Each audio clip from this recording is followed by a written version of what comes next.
Okay, so we were yesterday discussing about colors, and it appeared this idea that when you print in not in red, green, and blue, but you print in black, yellow, magenta, and cyan. And the reason for this is relatively simple. Okay, so let's think of light and the RGB code and all this, so red, green, and blue. So if I don't emit any photon, what is the color I see? Black. Okay, so that is in red, green, and blue. It is 0, 0, 0 is black. If I emit a lot of photons, what is the color I see in the three channels?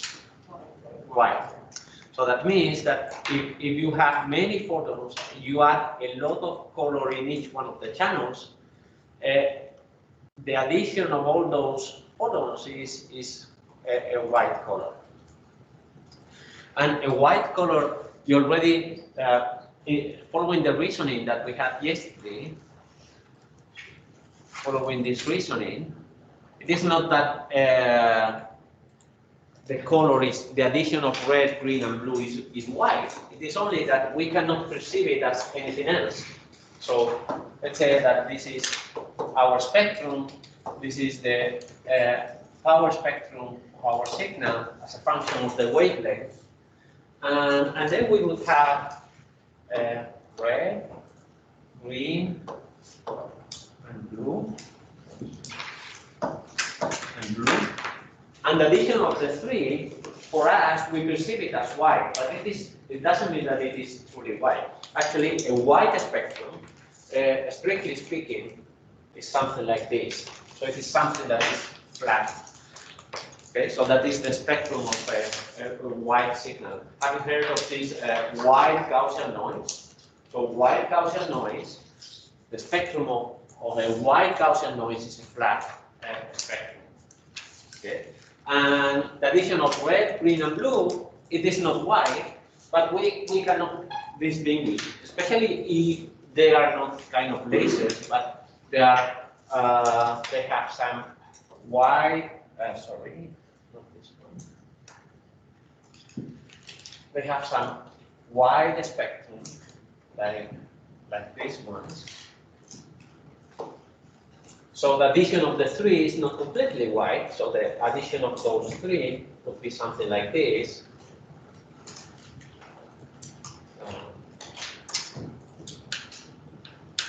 Like this. Would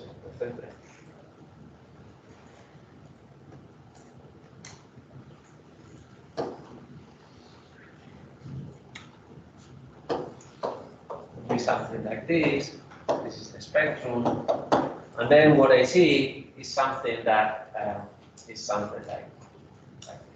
So it is not white, but we cannot distinguish for white. Okay, so that is if I emit a lot of photons. What happens when you print? So let's say that we are printing in a white paper. If you don't do anything, what is the color that you see? White. It is the opposite with light. So with light, if I don't do anything, I perceive black, not white. And then you add a lot of ink. So a lot of ink, if you put a lot of ink there of different colors, probably what is the addition of all those ink points? Black. So if you do a lot of work, then what you have is black. So it is the opposite from photons.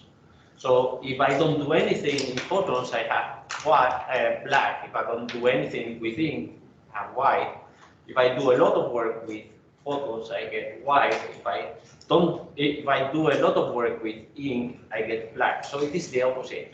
So the RGB code is said to be additive. So the RGB is an additive color code. So it goes from black, to white, while the CMYK is said to be a subtractive color code. So instead of adding to black, you are subtracting from white. And it goes the opposite way. So it goes from white to black.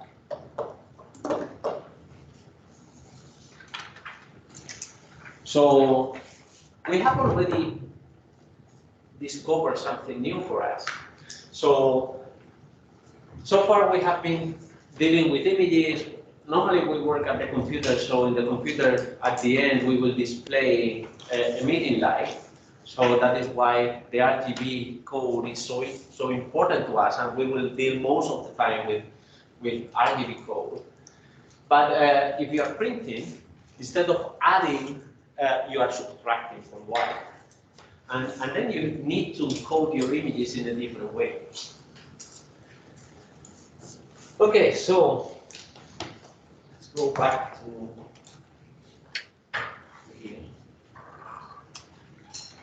Okay, so then we already saw this idea that when you print, normally you use the different colors in different patterns. So the idea is similar to the one that we had with the displays. So in the displays, also the different colors have different patterns, and they are all interleaved. So when you print, it is the same. So you have to print your colors in different patterns and interleave those patterns. And here are the pure patterns, and when you print, you see this kind of rosettes. And actually, if you get very close to all these advertisements that you see the metro, if you get very close, you see the patterns. And the pattern doesn't need to be exactly this one. So again, there is a lot of research here on how to design those patterns to save ink. But you see the patterns in terms of points, very small points. Okay, so in the same way as we have decomposed our image in RGB, we can decompose our image in a cyan, magenta, yellow, black code. So we would have now 4 bands, and we will see why we need 4 bands rather than 3. Actually, it would be enough to have 3. It is something similar to how to say it? When you construct a vector, so let's say that, let's go back to here. Actually, we will see later that for us, colors will be vectors. We have already more or less introduced that idea. So let's say I have a color C. This color C has an R component, a G component, and a Q component. So I can think of this as having 3 axes. So the color C is a point in R cubed. So let's simplify it for a moment that we have only integers of 8 bits and positive and so on. So let's forget about that and only consider that we have 3 real numbers. And then we would have the red axis, the green axis, and the blue axis. And then the point C would be some vector in that space. Okay. So how many, if I want to express that vector, how many basis vectors do I need? 3, because I am in a 3-dimensional space. I am in a 3-dimensional space, and to construct the basis in R3, I only need 3 vectors. So I need a basis. Let's call the basis phi. So this is a collection of vectors, and I will have the red vector, the green vector, and the blue vector. And the red vector is in this color axis. It is it is 1, 0, 0. This one here is 0, 1, 0, and this one here is 0, 0, 1 in the RGB space. So I only need these three vectors. What happens if I construct a set of vectors, now let's call it phi prime, that has these three plus one more vector that, let's call it, let's say this is the vector 1, 1, 0. So what happens with phi prime?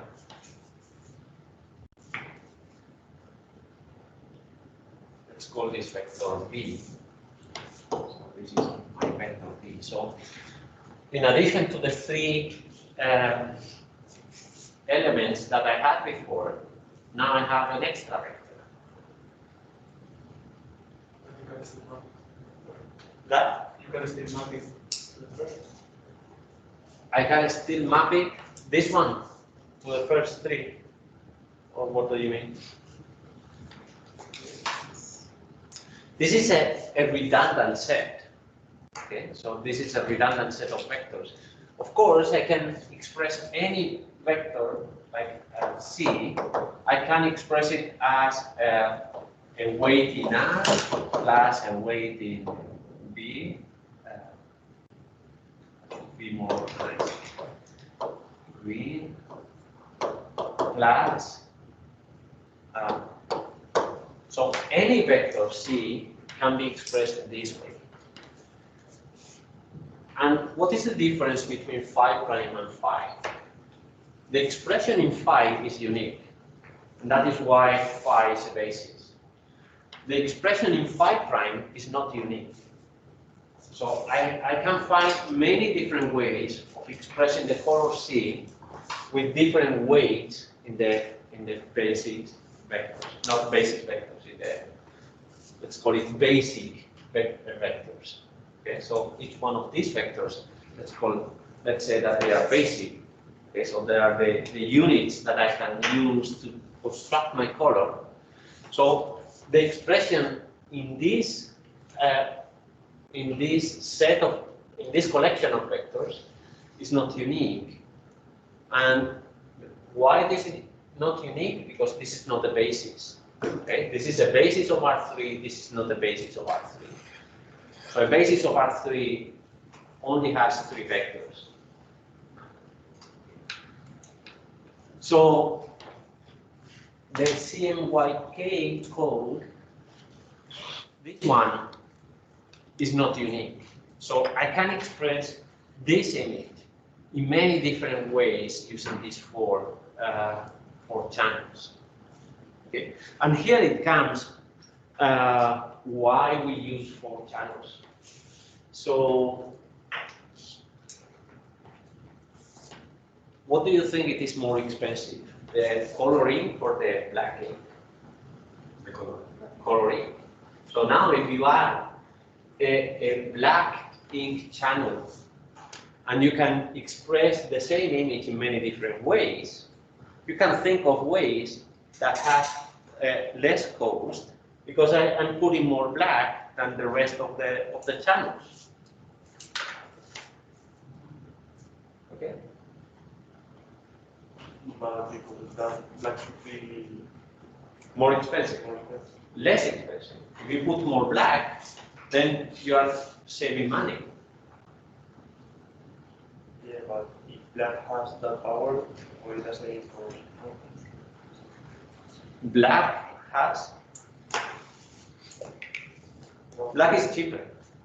Black ink is cheaper than color ink. So if you can express the same image, putting more intensity in this channel, it is cheaper to print that image.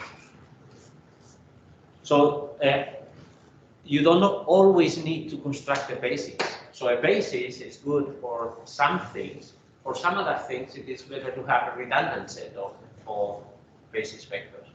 But anyway, we will get more in detail of all these ideas of expressing colors as vectors later.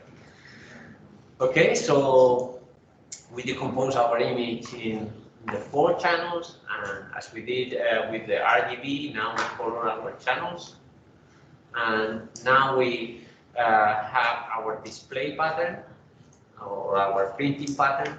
So we multiply the pattern by the image that we want to print, and the addition of all these 4 images is this one here. And here you see the rosettes coming from the interference of the different patterns.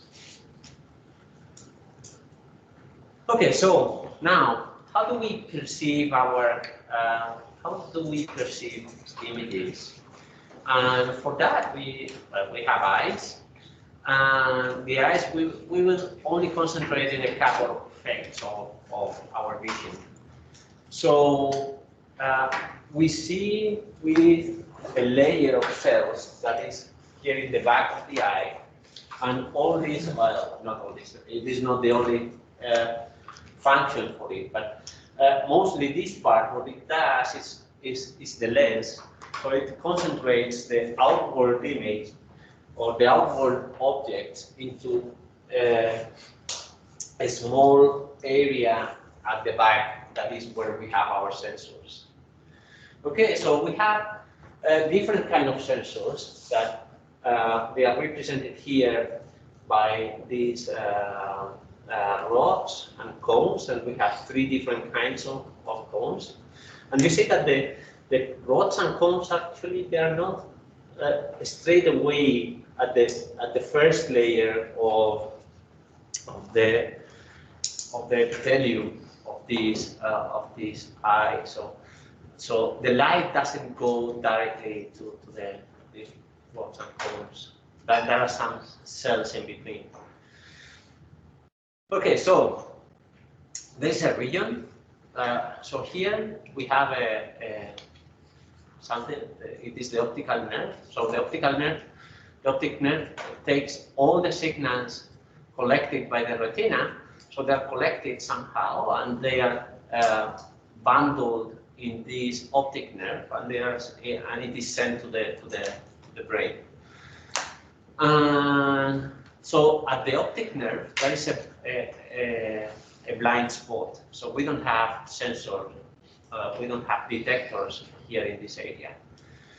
And actually, the density of sensors is not uniform in the retina. So there is a region that is called the phobia that has many more sensors than the rest. And so here you see the optic nerve. So in the optic nerve, you don't see anything. So if an object projects onto the optic nerve, you don't see it. Okay, so, well, this is again some representation of the retina. And this is what I meant before. So the density of detectors is not the same everywhere. So we have much denser area or much denser area in this part of the eye that is called the phobia. And as you go away from the phobia, you have less and less detectors. And even the type of detectors that you have is changing over space. So you have kind of intermixed these are cones. So we are representing here the blue, green, and red cones. And you see that we have more green cones than red cones. And now you may try to figure out why do we have more green detectors than red detectors or blue detectors. Why do you think that is? Evolution. And why evolution? Because we were made we were electrons and so we had to distinguish between greens and other colors. Yeah. So we grew up in an environment that was full of green, and you wanted to be very sensitive to small green variations. So you have more detectors to distinguish green differences than blue or red. Okay, so here is another representation of that. So this is the phobia, and now you are going away from the phobia, and this is the densities of the different kind of detectors. So you have cones most of the cones are around 10 degrees away from the fovea. And the rods, it is the opposite. So the rods, they have, at the fovea, you barely have any rod. And then there is a region around 20 degrees that you have more rods, or 20, 30 degrees that you have more rods than away from that, from there. By the way, the cones are the cells that are responsible for daylight vision, so during the day, while the rods are the ones for night vision. Okay, so yeah, so this is the another representation of the same idea. So here at the fovea we have a lot of cones and very densely populated, while when you go away from the fovea, you have more rods and less cones. Doesn't mean that you don't have any cone, but we have many less cones. And then the fact that we have a region with a lot of cones and with a lot of detectors means if you compare these to, for instance, to the sensors of a camera, the main difference is that the density of sensors in a camera is uniform, while in our eye it is not uniform. So that means that we don't see in a uniform way. So what we see is a lot of detail where we fix our fovea. So where we are looking at, we have a lot of details. And then as you go away from the area you are looking at, you have less and less details because you have less and less detectors. And then what we do is we change the location of the fovea. So we look at different places, and we do this very quickly. So actually, if you look at the person, how she's looking, so we are moving the eye continuously, very tiny movements, but we are doing this. So we are moving like a scanning with our fovea, and then we have the impression that we have a continuous image. But actually, these movements are so fast, and the one that is constructing the whole scene is the brain. So the eye itself only sees in this way. So only has a lot of detail in some particular point. And as you go away from that point, you have less and less details because we have less and less detectors. And then it is the brain that reminds what was seen at each one of the locations, and then integrates everything into a single picture.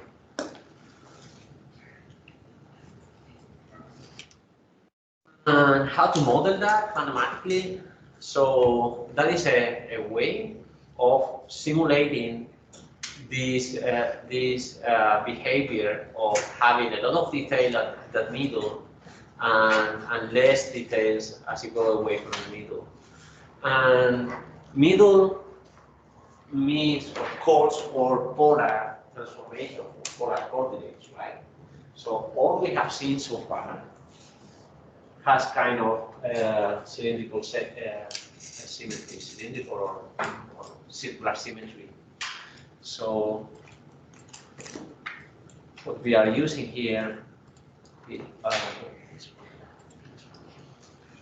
so what we are using here is we have the XY coordinates, but rather than these ones, what we need is to describe a point. We need better the radius and the angle.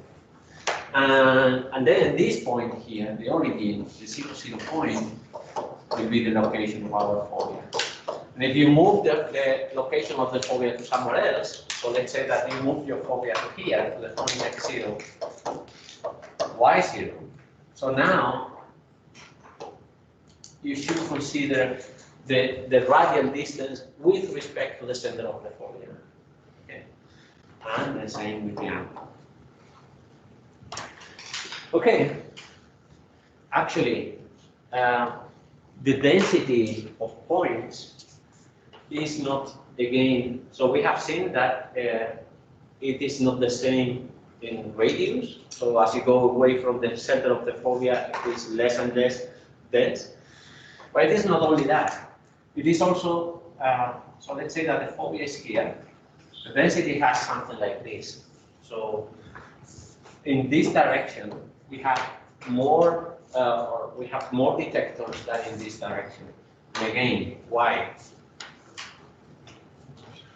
This evolution again. What is the evolution question?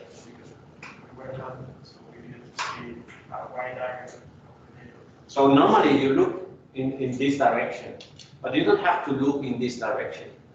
So if you don't have to look in this direction so often, so there is no point in having more detectors in that direction. Okay, good. So yeah, back here. So how to simulate that? So you need to center the fovea.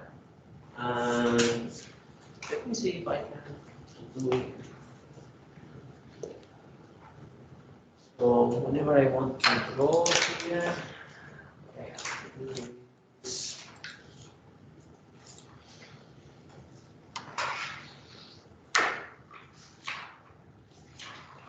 You know, no.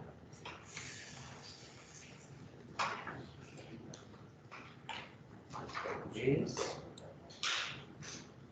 Now copy. Now here.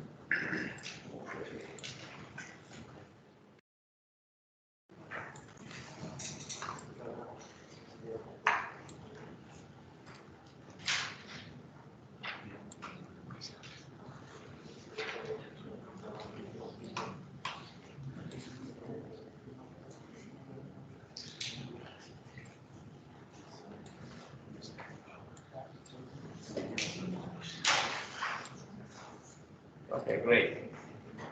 Okay, so now let's choose a different color.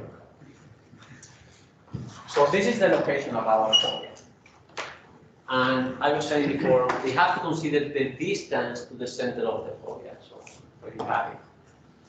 And what is the angle between the point you are looking at and the location of the fovea? So you may remember before I was doing this drawing. So let's say that this is x0, y0, and we have, this is the x, y axis, and we have here a point, and that point there we have some r and phi in this case. So this is phi. And so r is given here, phi is given there. So it is the r tangent of this thing. Okay, so once we have the polar coordinates of your point, now you have to simulate the fact that you have more density, you have more detectors at the origin. So the way to do that is through this logarithm. So we transform this r into now a raw coordinate. And then in this raw coordinate, you can see that it only depends on the radius. So that is a radial function. And depending on what is alpha, what is beta, what is m, you have m is actually a magnification factor. And then, is there any magnification element in our eye? In our eye, do we have a magnification element? The lens we have. So the lens is making this projection, and the projection has a magnification. So through the logarithm and alpha and beta, we can control how many detectors we have. And then at the end, the construction of the phobia image. So this one here, make it in a different color. So this one here is this image. This is L. So what we are saying is L at this location, that now it is in polar coordinates, is whatever is the value at I in the XY coordinate I'm looking at. So this is just a change of coordinates. So L at this location is I at this location. So what I'm doing simply is copying from the input. And because of this logarithm, I have more details in the center. And as I go away, the logarithm is a function that saturates. So I have less and less details. That is what I'm seeing here.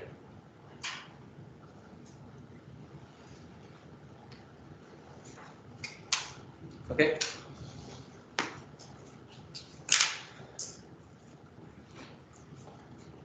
So I'll leave this. Okay. So alpha and beta are two parameters that control what is the density of detectors at each one of the points.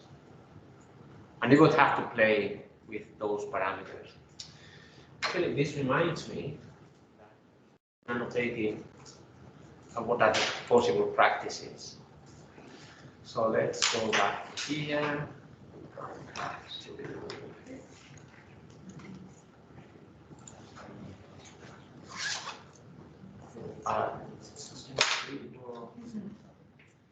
Practice.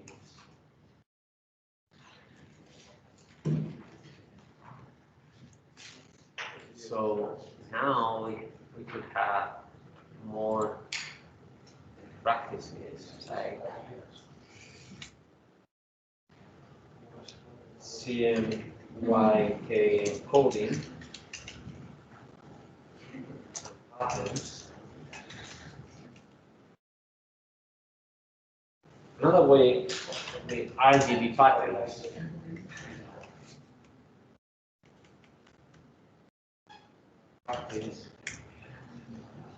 Another one would be this Phobia transform. That's all, right?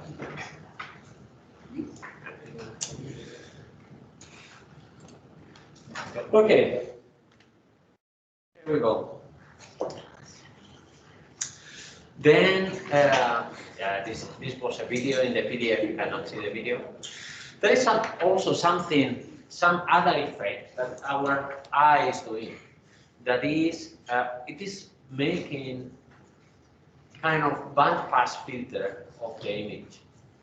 So we see in this with an impulse response. So when a cell gets excited, it blocks the excitation of nearby cells. So if a cell gets excited, it inhibits nearby cells. So this one is positive, these ones are negative.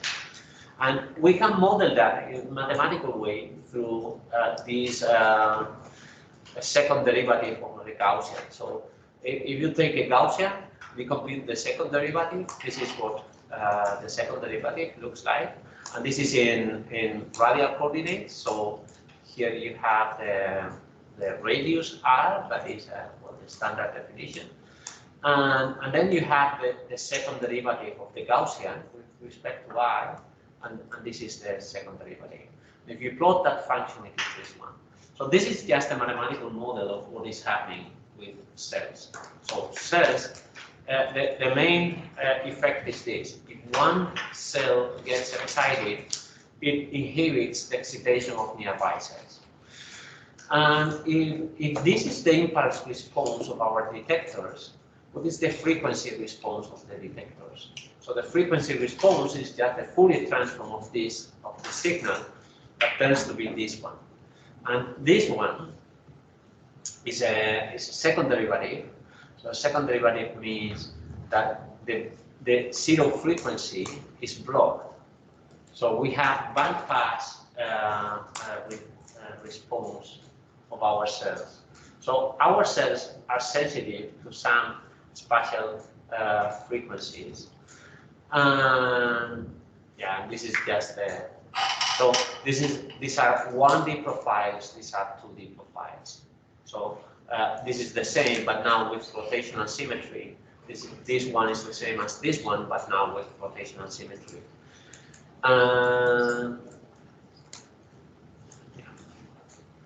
Here, and again, it is only a representation thing.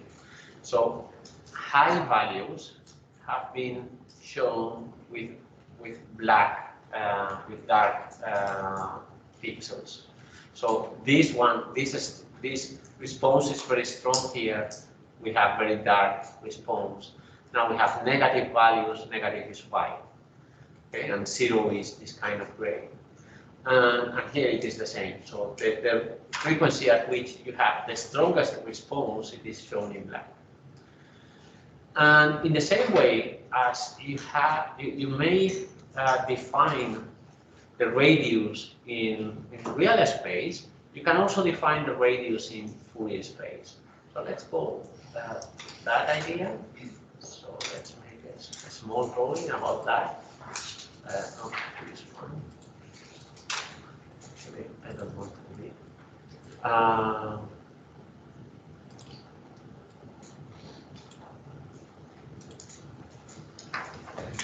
So if you have x, y, and you find this point, the radius is the square root of x squared plus y squared. If you do the Fourier transform, now you have two axes, one for the frequencies in x, another one for the frequencies in y, and for any point you have omega, that is this thing. So that is what the slide is saying. Todo. Menos uno que se ha quedado. Bueno, una cosa, me pediste, o sea, he intentado poner un enlace donde veis los vídeos, ¿los veis o no? Ya veis todos los vídeos, no tenéis que andar pidiendo permiso, ¿no? Los de Arras, ¿no? ¿Los de? Los de clase. En el link que has puesto se ven. Se ven todos, ¿no? Vale, ya está. Y luego, segunda pregunta. Me gustaría editar esos vídeos para quitarle por los descansos, las cosas así que son más de pasar listas, no sé qué. Entonces, ¿alguno sabe? Lo que hacen otros es para la grabación. Ya, pero bueno, ¿sabéis? O sea, coger un vídeo y decir de aquí a aquí, esto no lo quiero. Claro. También le digo que por pasar un poquito a la derecha no pasa nada. O sea, es más tiempo No, que... pero si lo vamos a publicar en algún lado, sí. O sea, si esto cojo y decimos, venga, pues esto está todo muy bien y lo vamos a poner todo en YouTube. O para el año que viene, o para lo que sea. Pues ahí tendrá que haber un burrito que lo haga, pero... Con editor de Pero, ¿alguno sabéis? ¿Alguno habéis usado un editor de estos de vídeo? Sí. Yo ¿De qué? ¿Así? Pues si alguno me enseña... Yo solo edito vídeos Bueno, pero en alguno de los descansos me enseñáis a hacerlo, ¿vale? ¿De qué? Pues me enseñáis. Bueno, seguimos. Okay, so we were saying our eyes, also because of this impulse response of each one of the detectors. Este ya sé que cuento. Ya has llegado muy tarde. Es que lo que mandas. No puedo ver, ya está. No malo que tiene. Pues nada, pasa un chiste. Me quedé, ahí ya era la recámara. Va, mando si se cae en medio. No, qué bueno. El del medio. Nice. Bueno, yo que puedo hacer estadística de muchos años de chiste, ese es el más contado con diferencia. Okay, so because of the impulse response of each one of the detectors, this is the impulse response of the detectors. So what we see is not the full image, but a band pass filter image of the photons arriving to our retina. So this is what we see. So we see a set of borders. So a band pass, we will see later along the course, but a band pass filter is an edge detector. So we see the edges, and because we have lost the zero or the very low frequency components, we don't see the colors, the colors in between. So the constant regions, we don't see them. And it is again the brain that interpolates what are the colors in there, because that signal doesn't arrive to the brain. Okay, so it has to be interpolated. And now if we combine both effects, so we have the phobia and the edge detector. So what we see is that so what we see is the mixture of the two things. So let's play a bit now with the color bands, just to show some interesting effects and to really show that we have that construction in the eyes. So let's say that we have an original image, we have our 3 bands, and then we will do the following. So let us go again here. So let's say that we have an image with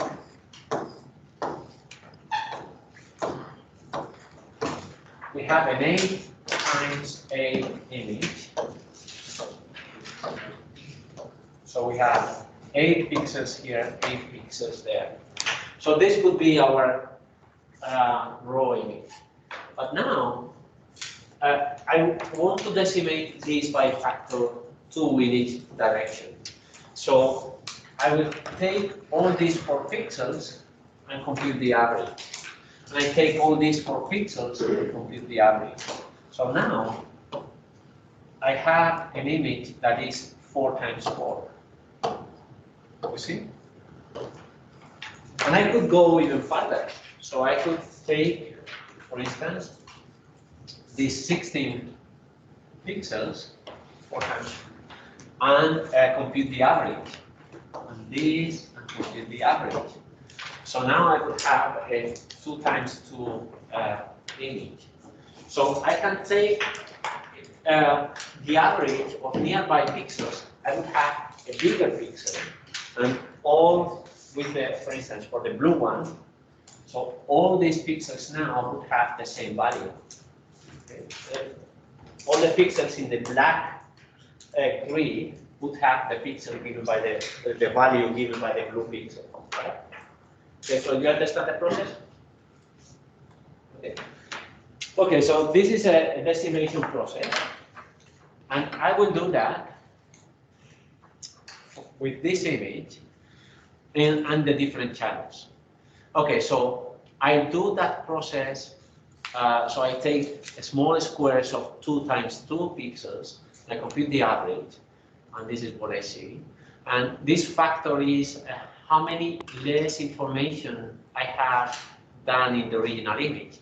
So because let's say that I have here 1,000 times 1,000 numbers, so that is 1 million numbers. But now, because I am taking 2 times 2 pixels to construct my new bigger pixels. Now, instead of 1 million numbers, I have only 250,000 numbers. You see, I have divided by 4. So a factor 2 in one direction, a factor 2 in the other direction. So that is a factor 4 in total. And you barely see the difference.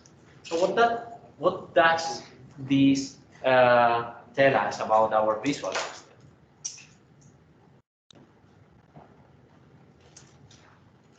So now the information is twice as small or 4 times smaller, but we don't detect it. So we don't have a dense enough array of detectors to realize that here pixels are bigger. And you can do it, for instance, 4 times. So now we start to see the differences. Now we see the differences. So it is big enough. Our array of sensors is dense enough to detect this change. But now it is a huge change. You see, now we have 16 times less numbers than in the original image. And then pixels that are 8 times 8, 16 times 16, and we see the difference. Okay, good. And we have done this process in all channels. Okay, so now let's do this one pixels of size 16. So it is an extremely bad reduction. But now we will do it only in one of the channels. So we will do it in the red channel, the green channel, and the blue channel. And in the green channel, we very quickly see it. In the blue channel, we barely see it. So you almost don't see that there is a difference in the blue channel. And we have done this reduction by a factor 16 in both directions. And in the red, we see some kind of shades around these plants. So these shades are the fact that we are sensitive that those colors are not the ones that they should. Okay, but here it is the demonstration that we have many more green detectors than blue detectors, and red detectors is somewhere in the middle. So what about these numbers? So these numbers, we have made a reduction of a factor 16 in only one of the channels. So let's count how many numbers we have. So let's say that we have R, C numbers in the original image, and we have 3 channels. So we have R3 plus R3 plus R3 numbers in total. And now in one of the channels, we have made a reduction by a factor 16 in each direction. So let's say that it is the first channel. So this is, let's make it, so this is 16 times 16, that is 256, RC plus RC plus RC. So this number here, so this number 256 plus 1 plus 1 is the one that we have in the slide. Okay? Divided by 3. It is the one that we have in the slide. So this one is that one.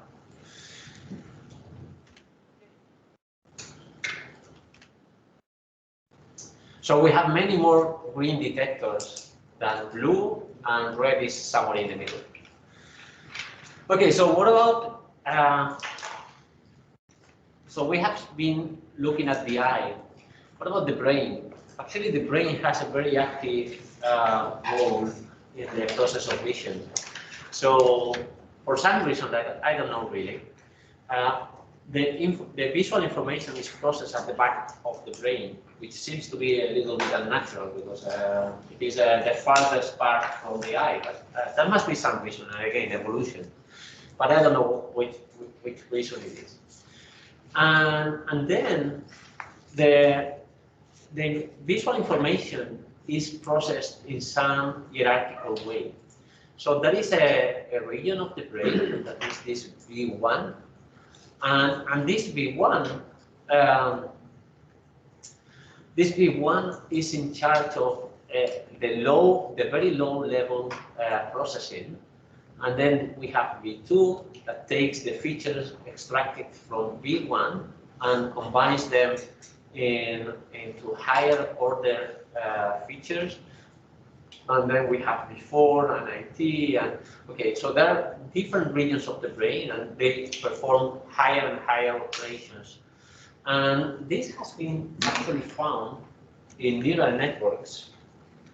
So let me go here. So this has been found, for instance, let's say, face detection.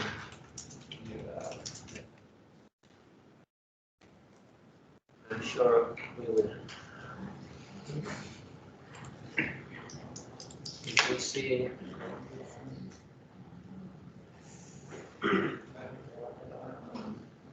Yeah, this one.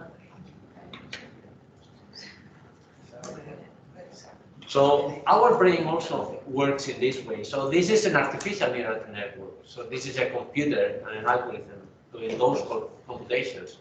But it has been found that the brain, our brain, works in a similar way. So this is the visual stimuli, and then the first layer of processing takes very small details, relatively small details like edges, orientation of the edges, and corners, things like that. And then the second layer combines all those low-level features into higher order features like an eye, a nose, a mouth, or whatever. And then a higher order layer is combining all those into higher features. So at the end, what we have is and actually it is really like that. So you can think of these neurons as any one of these neurons. So let's say that this neuron here is the one detecting eyes. So every time an eye is seen, that neuron starts firing. Okay, and if there is no eye, the neuron keeps silent. And if there is something that looks like an eye, but it doesn't, it is not really an eye, so it has some kind of middle firing. And then the higher layers take, okay, so this neuron is firing, this one is not, this one is, this one is middle firing. So with all that information, I conclude that that is a face. Okay? And actually we have specialized neurons for the faces we see very often. So whenever you see the face of a friend or whatever, there's a neuron that is firing very, very strongly because you have seen your friend. Okay. So, where are we? Here. So this hierarchical processing of the visual information is what the brain is doing here. Then another feature is that the brain converts somehow this RGB signal that we will see later how they are constructed. But our eye sees in RGB, let's say, while the brain sees in luminance plus 2 color bands. So the luminance is kind of average intensity. And these two other channels are the ones that encode the colors. So we transform somehow in the brain from the RGB to intensity, or something related to intensity. It doesn't mean that it has these specific weights that we had before along the course, it's 0.55, 0.30, whatever. So, but somehow we are combining the RGB into intensity. So what is the average intensity? And then we separate from the colors. And here is another demonstration of that. So let's say that we have this original image and we do this 16 times pixelization. But now, well, we go in this pixelization process, but we go from 2 times 2, 4 times 4, 8 times 8, 16 times 16. And again, the same behavior. So we are very sensitive to pixelization. For instance, here at this point we already see it, and this is just luminance. So we have only pixelized the luminance channel. And you may understand why we are so sensitive to the luminance, because in the luminance, most of the weight was given by the green channel, and we have a lot of green detectors. So that is why we are so sensitive to discretization of the luminance. And actually, if you do the same 16 times or same pixelization process, but now with the chrominance, with the two other channels, so with these two channels, we don't see it. You see? This one, we are not sensitive, we are not. So we are very, very sensitive to luminance, and luminance is mostly given by the green channel, and we are not so sensitive to the other ones. Yeah, and this is a summary of all that. So if you perform a 16 times 16 pixelization of all the channels, and then just luminance, or you do it in chrominance, so those are two channels that have been downsampled, red, green, and blue channel. So we are very sensitive to the green channel and to luminance, and because and we are sensitive to luminance because the green channel has a lot of weight in the luminance. Okay, so now I was saying our eyes have we see in red, green, in RGB. So we see in RGB, it appeared before, that we have three kinds of cones.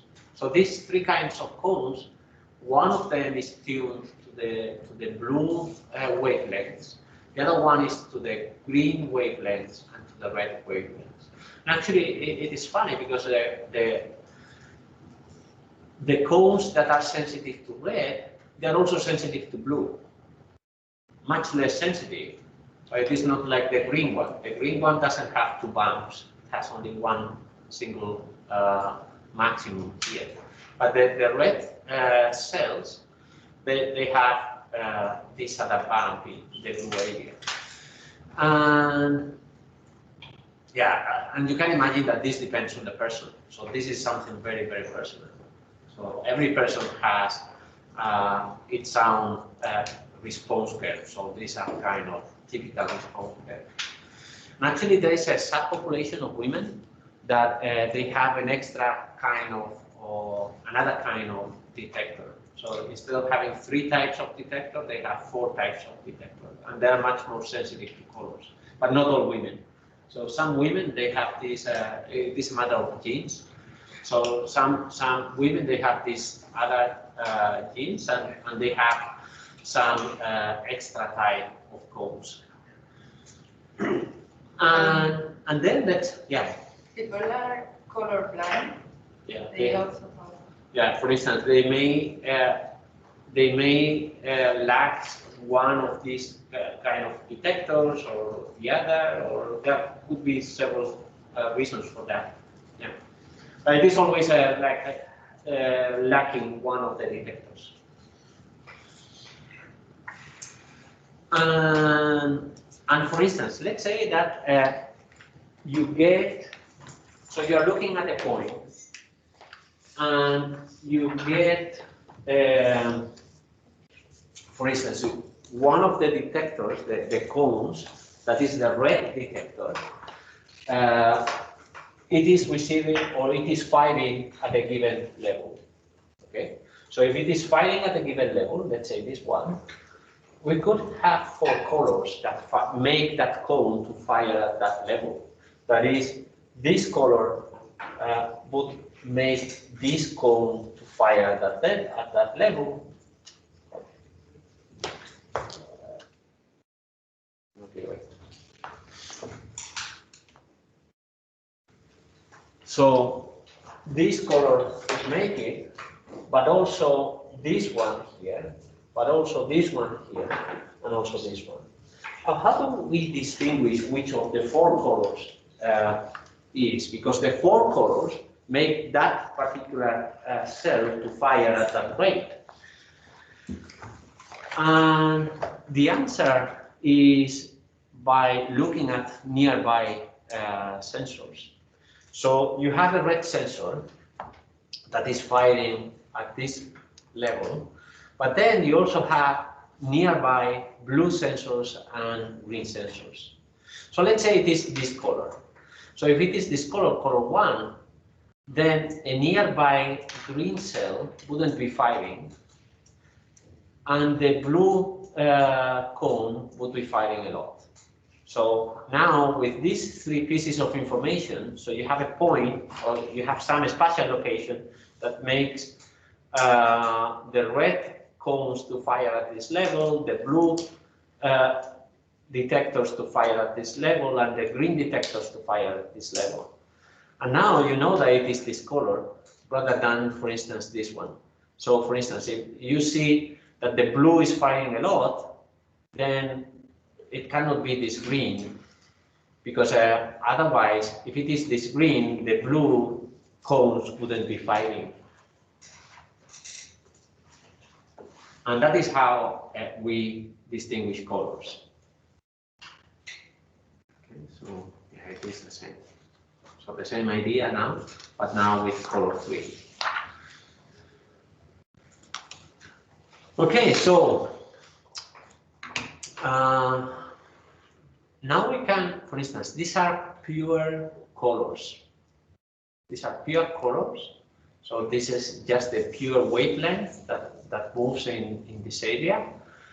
And we may try to organize those colors in some way. And this organization, we will go later more in with this color organization, but we organize the colors in such a way that if you move along a circle, somehow we perceive a continuous range of hues, and this hues is tono in Spanish. So we perceive the same kind of tone of hues along that circle. And now we understand why this choice of cyan, magenta, and yellow was chosen for printing. It is not an arbitrary choice. So cyan is the opposite of red in this circle, and magenta is the opposite of green, and yellow is the opposite of blue. So that means that if red, green, and blue is the correct basis for adding, cyan, magenta, and yellow is the correct basis for subtracting. And let's see a bit more about why this disposition of colors. So why yellow is the opposite of blue? Okay, so let's look at these. So those are the pure colors. Which ones? These are the pure colors. Okay, so we start here at 0, and then we are moving along a circle.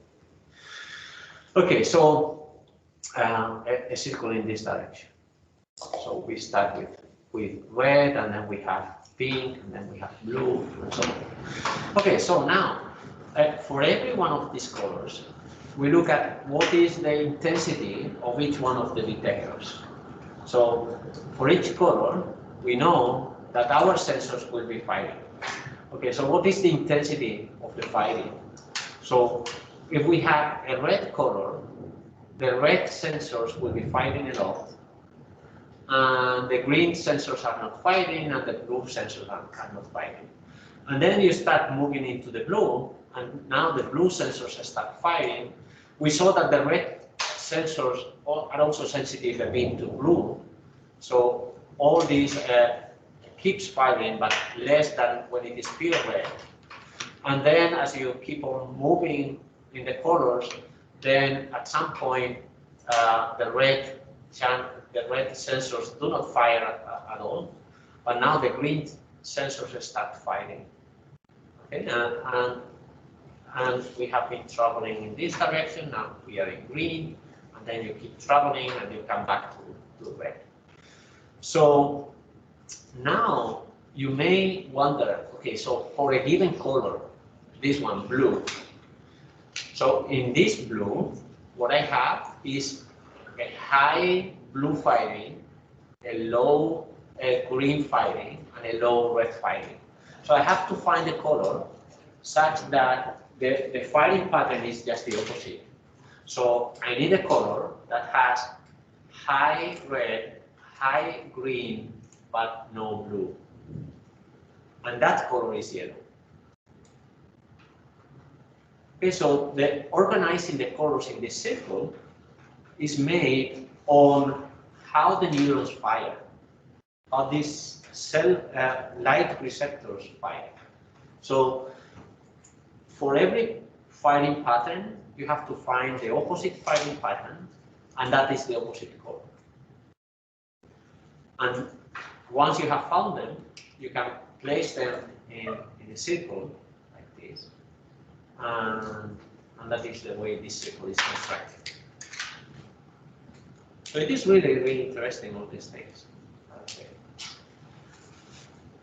And once you understand all this visual system, how it works, you can try to tweak it.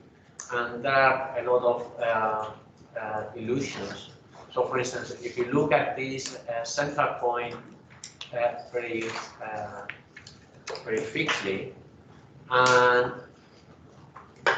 now you move to, for instance, look at this point, and somehow we have played with the colors to excite, to make the opposite excitation of your neurons. And then when you move it to something else, it looks like gray. So yeah, I don't know exactly what they want to show with this, but you can play a lot with the visual system. This one I like a lot. Okay, so for instance, look at this cube here. Would you say that this side is darker than this one? Seems right. Okay, so now I will cover the center part. And if you cover the center part, look at it. There is no change in color, you see? So the upper part is equally dark as this one. And this is a demonstration of this effect I was mentioning before. We see borders only. We only see borders. And it is the brain that has to reconstruct the color in between. And to make that reconstruction, it takes a lot of assumptions.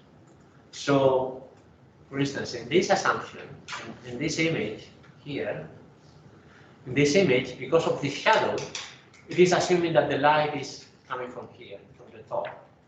And then, if the light is coming from the top and we see the same kind of gray intensity in both areas, and the light is coming from the top, then it must be that the upper side is darker, because otherwise we wouldn't see the same color. So there is a lot of research in these things. And here it is also something very nice. So do you see blue and green spirals here? So you see blue spirals here, green spirals there. Okay. So let's look at one of these. Actually, they are all green. This is surprising. So look at this one. It is not blue, it is green. And this one is green, but not so bright. And why do we see this change of greenness? And the reason is because of the nearby colors. And the nearby colors, you may remind that once a new receptor gets excited, it inhibits the nearby receptors. So by having these very small patterns, you are playing with the inhibition of the nearby cells. So there are only green lines of this kind, but because of the nearby excitations, we see different colors.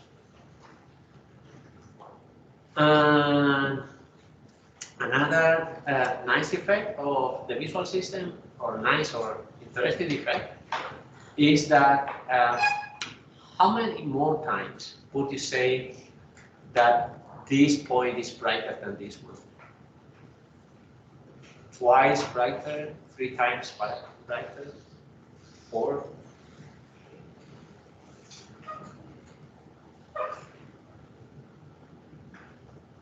Three. Actually, it is 2 times. So you look at the computer, you look at the numbers, and it is 2 times. But probably none of us would say this is only twice brighter. So we would say 3 times, 4 times, something like that. And the reason is that our visual system is also logarithmic.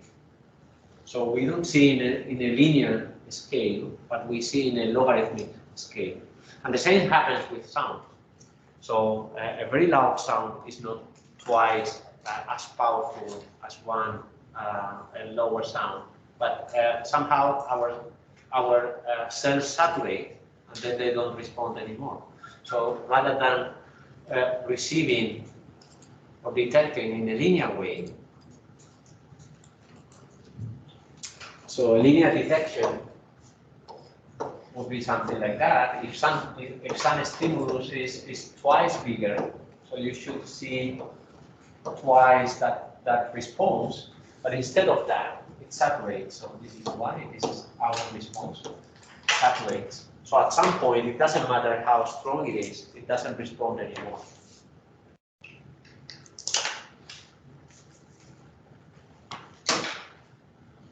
And it is not only, this is again very interesting. It is not only that it saturates, it is also that the response adapts with the stimulus. So let's say,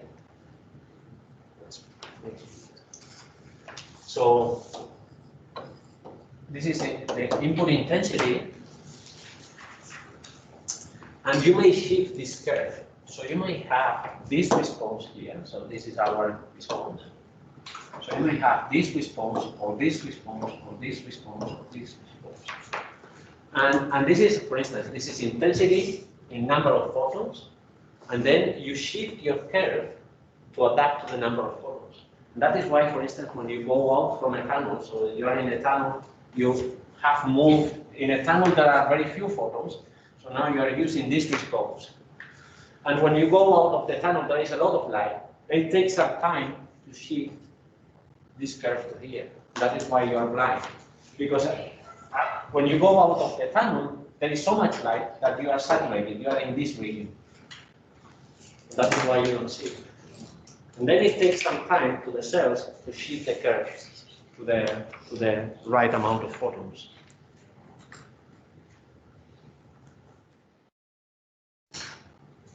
Okay, so yeah, this is we see in the logarithmic scale. So, and we are not all, or we don't have the same sensitivity to all frequencies. So, for instance, probably let's see if let me take this one. I want to make a new one. So this.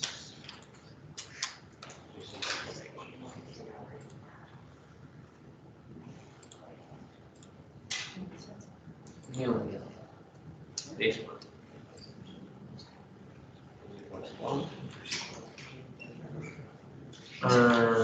Okay. We come to here.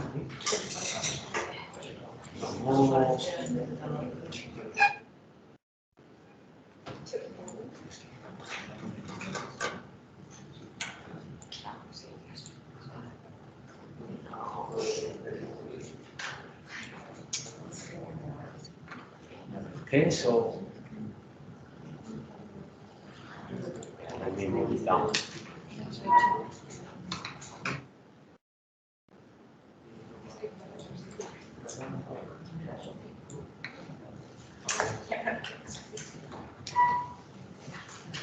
Joana. Aquí. Ahí va. Muy bien. Okay, so probably you can see, so this is contrast. So contrast, you already know what it is. It is the difference between maximum and minimum. And this axis is frequency. You don't know yet, but it is the width of the signals. And probably you see some kind of response like this. So it's something like that, right? It is more or less for kind of see this kind of curve, right? So that means that you don't have the same sensitivity to contrast for all frequencies. There are some frequencies for which you are more sensitive. So smaller differences between minimum and maximum you are still capable to see, while at some other frequencies you don't see anymore. And at very low frequencies again, at very low frequencies you are not too sensitive. And here you see the bandpass filter. So remind our visual system is like that. So this is the impulse response of our eyes. So the very low frequencies we don't see very well. The very high frequencies we don't see very well. And in the middle frequencies we are good.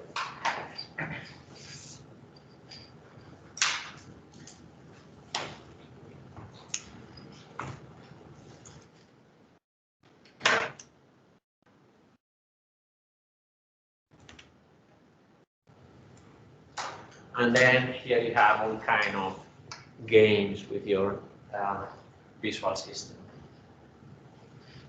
I think it's very interesting to see how it works, especially because if you understand this, probably it depends on what is your application. But for instance, for video, you don't have to be very careful about what the numbers that you are displaying, as long as they have enough quality.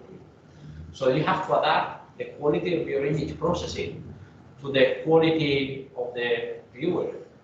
So if you have an infinitely detailed image processing, but you're not going to zoom in, for instance, to see those small details, you don't care.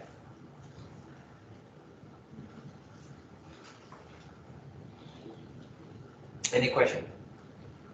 No? Okay, so practices. So for instance, this pixelization practice, what is practice? Yeah. So this is the Phobia transform. Now we have the Laplacian.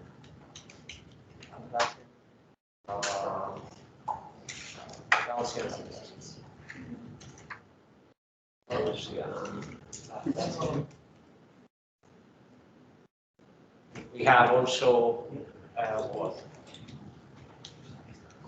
Pixelization.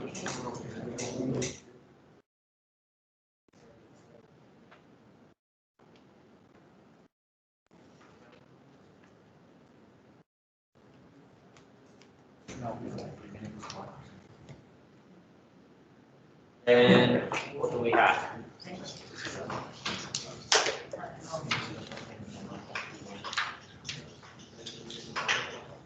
Would be nice to have something like this. So color perception.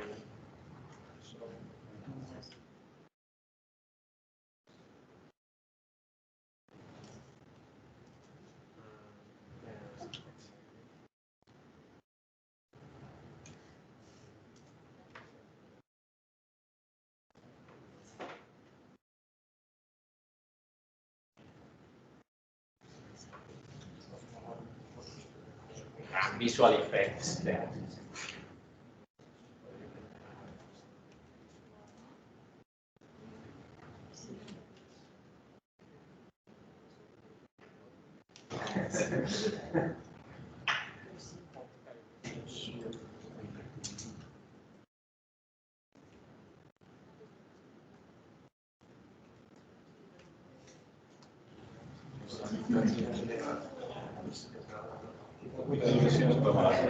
Puede molar mucho, ¿eh? No.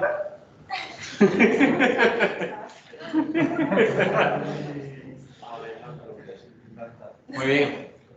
Más cosas.